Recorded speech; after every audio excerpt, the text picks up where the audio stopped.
Now, we were just in about 65, 70 feet of water. We are outside of the shipping channel. So if we were one of the large freighters and was straight out of the channel, we'd be perfectly fine right in the middle. But you do notice Captain Matt slowed us down. Doing a slow drift now.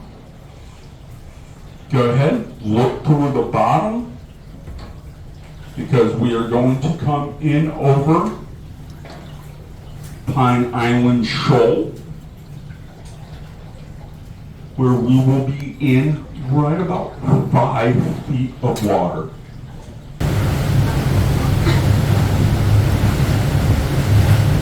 A lot of the time when people own their own islands, they tend to name them after things that they find on them. Island coming up here to the right of us, bunch of pine trees. So what do you think they named it? Pine Tree Island. No, this is the Pine Island.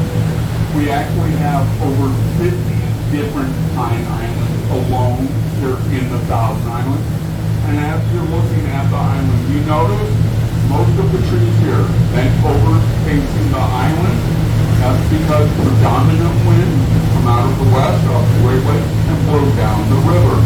During the winter, very same winds come off Lake Ontario where they pick up the cold moist air.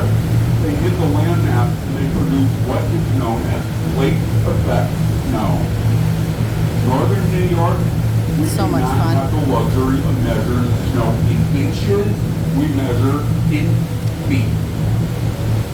And now, pointing out a couple different islands already.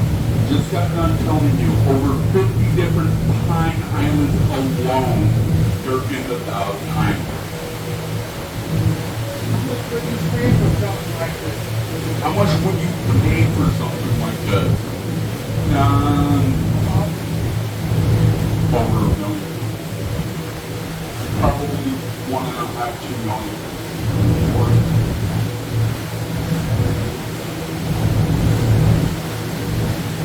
Thousand Islands, this section of river extends from Cape Vincent, New York, to just on the other side of Messina.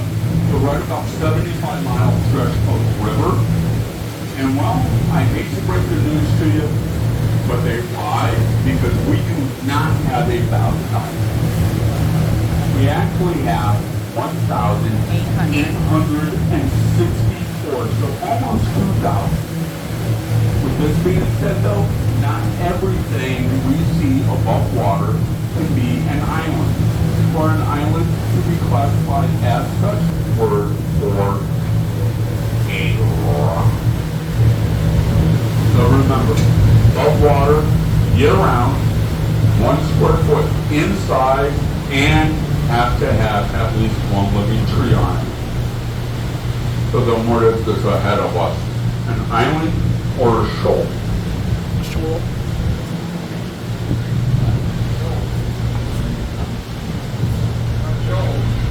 Everybody basically in agreement? This is a shoal? Technically, you guys will be correct. Technically. However, this is actually Gull Island. Where's the tree? Exactly. Where's the tree, right? So no tree, let alone any living vegetation on the island. However, you do notice the black-colored birds. These birds, they are double-crested cormorants, and their droppings are so acidic that they've killed off all the plant life here. Along with their droppings being acidic, each one of these birds is capable of eating 1 pound to 1.5 pounds of fish a day. Normally, we get this close to the island and the wind is not in our favor. Believe me, not only can you smell that they eat quite a bit of fish, you can practically taste it. Gull Island is still classified as an island because once an island, Always. always an island. That's gross.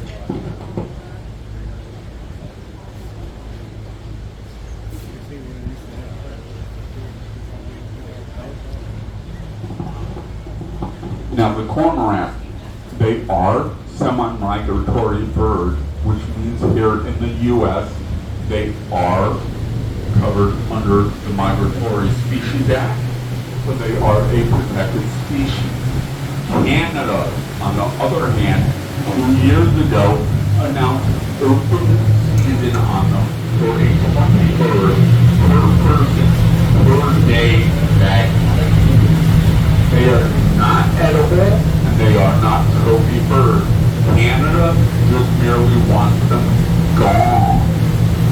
With this being said, all the cormorants that were over on the Canadian side, where do you think they are now? Over here. Shocker.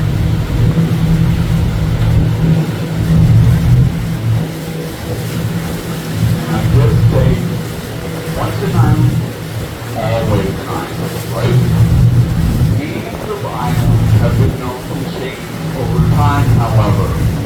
Island next to us, on the left, was Houses. This island here used to be called Crawford Island. A gentleman who owned Crawford Island fancied himself to be quite the poker player. One evening, he found himself over a Clayton high stakes game where he fancied himself to be more the player than what he truly was. He manages to lose all his money in the game and not knowing when to call it quits and walk away, figures, you know, I still have the key to my island left. I'll put that up. Win back all my money, everything will be golden, and the wife will be none the wiser. You do notice I said it used to be called Crawford Island. It is now known as the Bluff Island because, well, the gentleman who won the hand and the damn run on of all things, a bluff. It's a little insult to injury, a little salt in the wound, so to speak. Can you imagine how that conversation had to have gone, though? You know, guys night out, hanging with the boys, shooting the breeze, couple of drinks, playing some cards. Comes on home afterwards, wife looks at him. So, hon, you have fun? How'd you do? Well, you know you hate the winters here? Good news, we're moving. And as we're passing the tip of Bluff Island, notice the boathouse here. Going back quite a few years now, Hillary Clinton running for New York State Senate. Comes on up here to that area with her husband Bill. They were friends of theirs. Too bad they didn't drown. While she did campaigning and fundraising here. A couple of people from the mainland, they found out that Clintons were here on the island. They figured they would charter a fishing boat, come on over and say hi. They got right about where that boat's sitting, and looked at each other and went, you know, we just have one little problem. We're not Clinton supporters. What the heck? Let's moon them. So they stood up, turned around, dropped trout, shooting the Clinton the moon. Apparently, Secret Service does not take kindly to said action because before they could pull their pants back up, they found themselves face down in the bottom of the boat in handcuffs. They haven't been seen in the region since.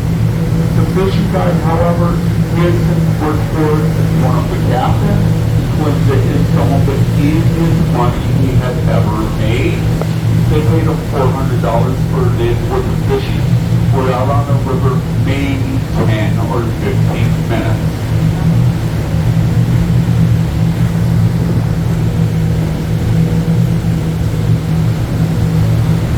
We have another island here with presidential ties to it.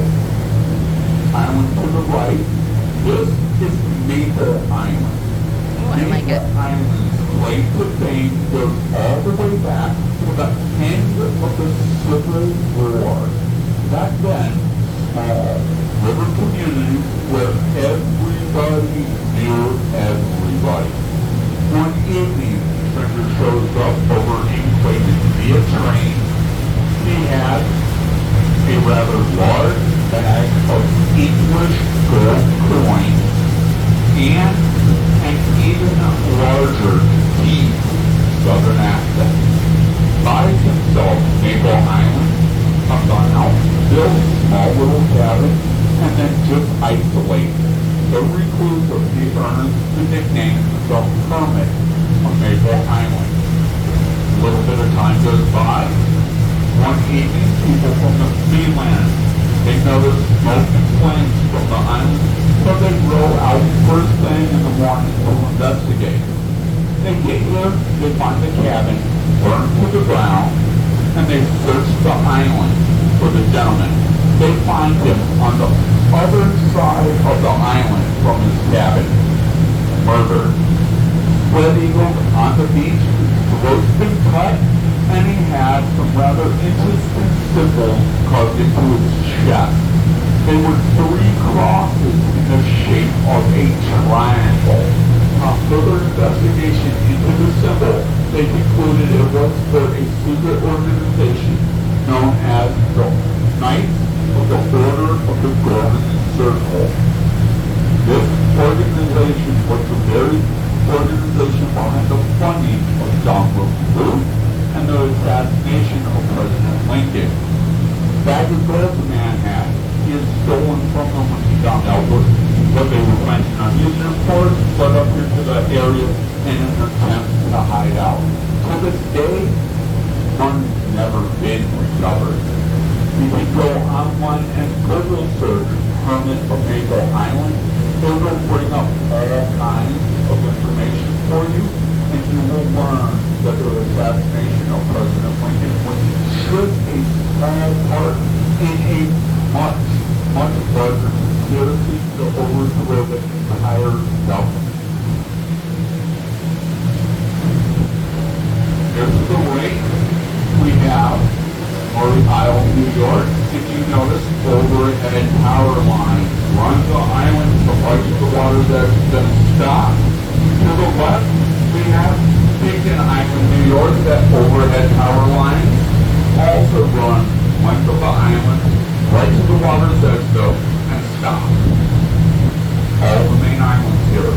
You have electricity to them now. Electricity here is run via underwater hydroelectric cable. 1950s era, New York State passed what is known as the Farm Act. In the Farm Act, they stipulate that any island that didn't have power to it yet would get preferential treatment in establishing that power if they had a farm on the island. Only problem was, no one ever defined what constitutes a farm. So you have people on their own island, no power to them yet. They really went back to the mainland, bought themselves 3 or 4 chickens, brought the chickens out to the island, call up power authority, and hey, we got chickens, we're a farm now, where's our power? Can't say you blame them.